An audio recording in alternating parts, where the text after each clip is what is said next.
I'm really excited today to announce our investment in Hammerspace. And joining us to tell us a bit more about the company is their founder and CEO, David Flynn. Hi, Jamin. Glad Great to be see here. you. David was formerly the founder and CEO of Fusion.io, a business that helped pioneer the flash storage movement. He was a key inventor of NVMe and ultimately helped the world rethink how data is accessed at both the edge and the server. A lot of the work in David's past was focused around accelerating data access at the hardware layer, which is work that has transitioned nicely into what he's doing at Hammerspace now, where a lot of the focus is around delivering an entirely new level of file and object performance for GPU computing, while simultaneously simplifying data access and data movement challenges at the global scale. So David, tell us a little bit more about what Hammerspace does and give us the 1-minute version and we'll dive into some of the details later on. You said it so well. We're accelerating how fast you can access file and object data by abstracting it from the underlying storage and accelerating it by using new standard protocols. So it's a parallel global file system that surfaces data from any of your existing storage and can serve it at HPC supercomputer class performance level anywhere. Amazing. So David, I know you like talking about this analogy and metaphor of how what you've built compares to kind of personal file storage in iOS. Talk to us a little bit more about that. Well, yeah, that goes to another aspect of acceleration, and that's to have everything exactly where you left it, right? One of the challenges with data is when you move it around, it's different data. It's in a different place. That seems, tautological. It's, I moved it somewhere else, so it's something different. But nowadays, when you move from your laptop to your phone or to your tablet, or when you replace your phone, all of your data is exactly where you left it. And that's because that stuff has become orchestrated for us and it lives distributed, right? Well, that's sort of what we do for enterprise data, file and object data that heretofore has been trapped inside of storage. We abstract it from the storage so that it lives in a single global namespace with this crazy parallel access performance. And that allows you to have continuity. So everything exactly where you left it, even though it might move from one system to another, from one data center to another, it might get repositioned so that it can provide higher performance. This notion of keeping it in the same logical location is very powerful. It means we don't have the burden of all of the logistics of having to readdress things and think about them as something different. You built an incredible piece of technology. In many ways, it feels like the industry has been trying and failing for decades to build something that like what you've built. The performance of a parallel file system that scales to thousands of nodes across regions, across locations, all in a standards-based infrastructure that doesn't require proprietary clients, specialized networking, rigid data silos. In many ways, it's the holy grail. People have given up on that dream now. And because they've given up on that dream, they've moved more to a world of moving the compute to the data because these proprietary data platforms have just a significant amount of data gravity. But as we both know, the irony here is the moment that we're in today, the moment of enterprise AI, that requires more access to data. And as that data has been spread out more across on-prem systems, across the cloud, across storage vendor here, across storage vendor there, simply marrying the compute and data in a cost-effective and performant way has gotten really challenging, really challenging. I call it copy data hell, right? You're copying your data everywhere, and that has literal expense, but also complexity expense. Talk to us a little bit more about where existing storage vendors got it wrong and why we need a new data architecture for the modern age of enterprise AI. Yeah, it's used to be the adage, move the compute to your data, because data gravity is so massive, hard to move.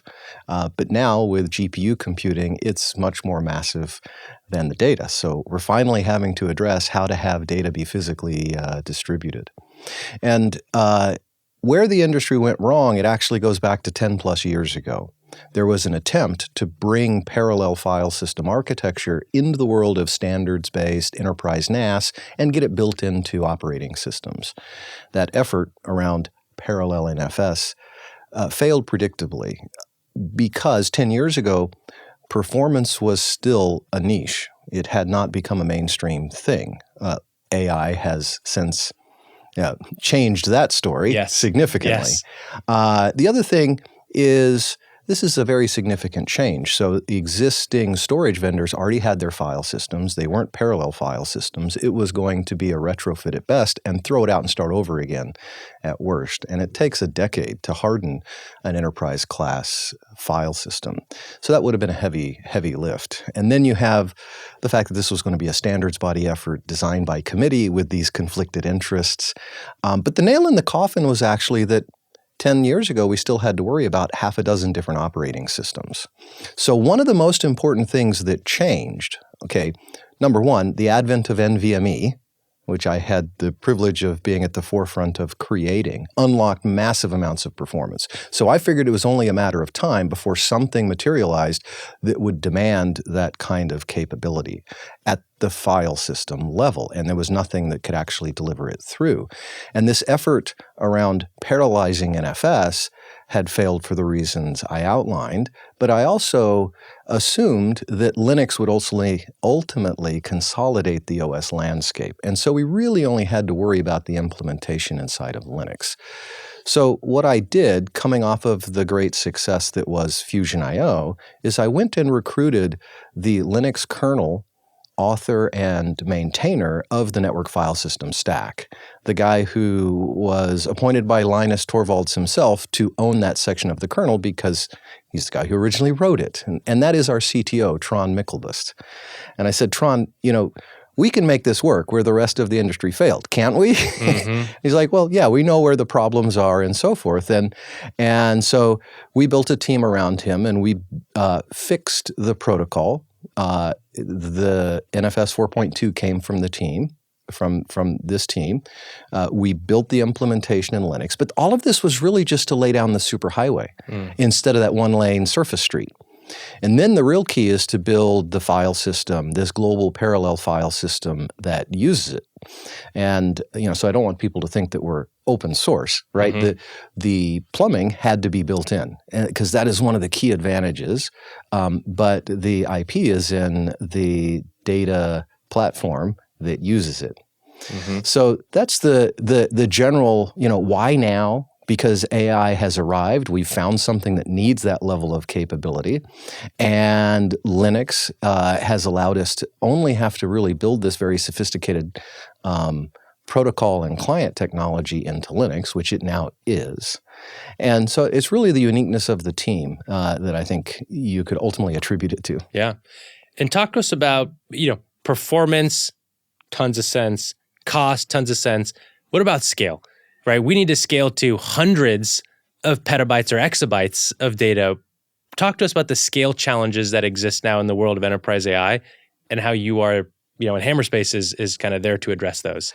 Well, that's right. I mean, people had presumed that you couldn't scale file systems this way. That's why they went to object storage in S3 and dumbed it down to, object-based storage. That was so that you could at least scale the capacity, even if you couldn't scale the performance. But what we've shown is that by adding parallel architecture into network file system, you can have your cake and eat it too, and something that can scale, and not just a little bit, like these boutique HPC class file systems, maybe 100 nodes. This is something that can go into the many thousands of storage nodes and into the hundreds of terabits per second, tens of terabytes per second of bandwidth. So it's a whole different dimension.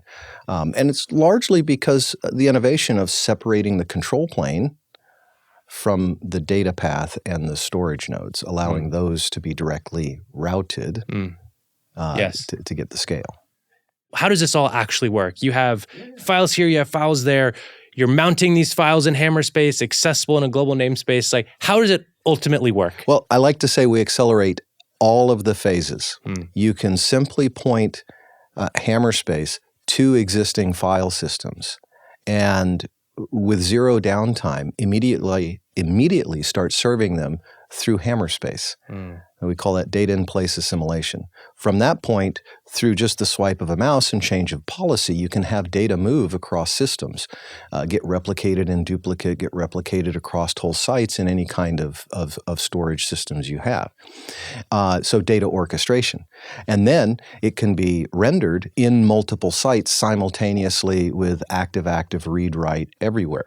So now that file and object data is actively read-writable across any system in any data center. That's truly revolutionary. Across the cloud, across on-prem. On cloud, on-prem, cloud A, cloud B, and AWS, and in Oracle Cloud, and in any location, anywhere that you have storage and compute infrastructure, you can run Hammerspace and virtualize that infrastructure. And so your VMware analogy is very apt, but there's one very distinct difference. When you plugged in VMware, it came with a performance tax. And that guest operating system that used to live bare metal and was sitting on top of VMware suddenly ran 20, 30% slower. And yet, the agility that offered, the convenience of spinning up servers in the virtual, was well worth it, and people use virtualization very commonly today. With Hammerspace, when you plug it in, because of this new parallel protocol, it actually unlocks massive new lanes of performance and gives you, in some cases, 10 times more performance, even on the same infrastructure, by the same application. That's why it seems magical that you can plug in something in between that actually makes it faster and not by a little bit. Yeah. No, I remember talking with folks and your customers and users early on, and many of them described what you've built as a gold mine, and you just need to now figure out how to mine it. You've solved something the industry didn't think was possible, and now you need to educate them that, hey, it is possible. Here's how you should be building your data architecture and platform. That's funny. That is one of our biggest challenges, is that most, and especially highly technical people, think that what we do is impossible because of the failed attempts past. What they fail to realize is that it all pivots on that linchpin of changing the way the protocol works. The parallel file system architecture was invented in the supercomputing world for a reason, and it's been needed for a long time in the world of standards-based network file system and NAS, but it didn't make that leap before because it was premature and there were conflicted interests. How should people think about buying storage today? And I'll ask another question. Are you a storage company? Are you a software company? What are you? We are not a storage company any more than VMware was a server company. Yes. We take storage interfaces in and we present storage interfaces out. So all of the same applications that were bolted up directly to storage can now bolt up to the data orchestration and single namespace layer, this abstraction layer. And so, we're not a storage company. That said, we make it possible to use any storage. And that interchangeability, unlocking it, allows you to no longer be vendor locked, and that's a huge boon because now you can bring in new storage systems and so forth. Well, David, this has been a lot of fun. I wanted to share one quick anecdote, which you know, but we were recently at your company kickoff, and there must have been 20 to 30 people at the company today who worked with you at Fusion.io, as well as Primary Data, right? Kind of companies before you kind of came to Hammerspace as it exists today. What that showed me is that you have a group of people who not only deeply believe in the mission and what you're building at Hammerspace, but who also deeply believe in you and want to be working alongside you. It's something that I get very excited about, and I can't wait to be on this journey with you for the next 10 plus years and hopefully beyond that. It's all about the team. And, one of the benefits I have is I'm highly technical software engineer. I've been involved in the engineering here and at these previous companies. So it allows us to recruit to a very high bar and gather the kind of talent that is really loyal to the mission. So it's quite gratifying to have folks in not just two companies back, but all the way to 25 years ago to early 2000, when I was doing early high performance computing in the supercomputing world. There was at least half a dozen people from Linux Networks, the early company in the Linux clustering Yes. world. Yes. Well, fun. Well, thanks for being here. My pleasure. Thanks, Jamin.